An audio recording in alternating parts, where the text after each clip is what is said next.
Hey everyone, it's Mr. Keys. Thanks for joining me in this new series on how to play by ear.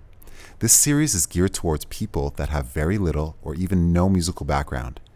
In this video, we're going to learn about musical notes and where they are located on the piano. When it comes to theory, piano is the instrument of choice, but if you're a guitarist or play any other instrument, you can definitely adapt this method to your instrument. In the musical alphabet, we have 7 letters: A, B, C, D, E, F, and G. After G, they repeat again, which is why you see the notes drawn in a circle. Each of these letters can be found on a white key on the piano. These types of notes are known as natural notes, which means that they are white keys, well, on the piano at least. Each letter has a corresponding sharp and flat. Sharps and flats are the closest notes to the right and left of a white key, respectively. Here's an easy way to remember which one is which.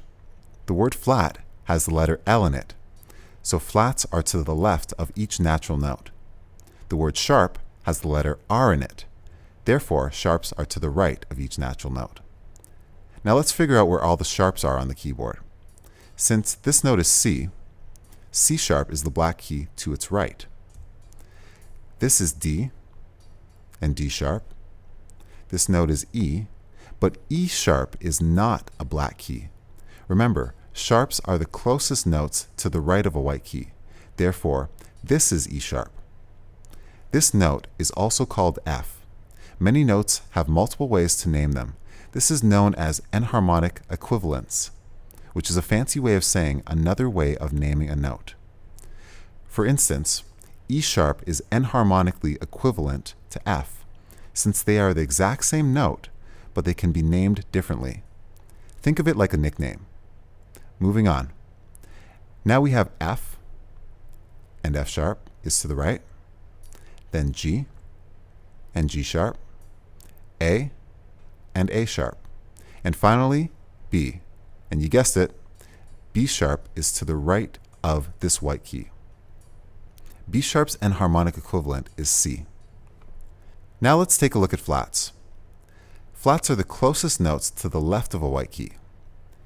Here's C, so this is C flat, which is also known as B. Here's B and B flat, A and A flat, G and G flat, F, but F flat is the white key to the left, also known as E. Here's E and E flat, and finally D and D flat. Now we know where all the flats are located. So by now you may be asking, why in the world would we want to add so much confusion and so many ways to name notes? Why not just name things one way and be done with it? This is definitely a valid concern. After all, this does add complication. The answer is that we have both flat and sharp keys.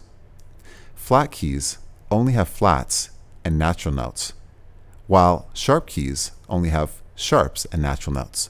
This becomes very important later on, so for now, just bear with me. For future lessons, you'll need to be very familiar with these notes.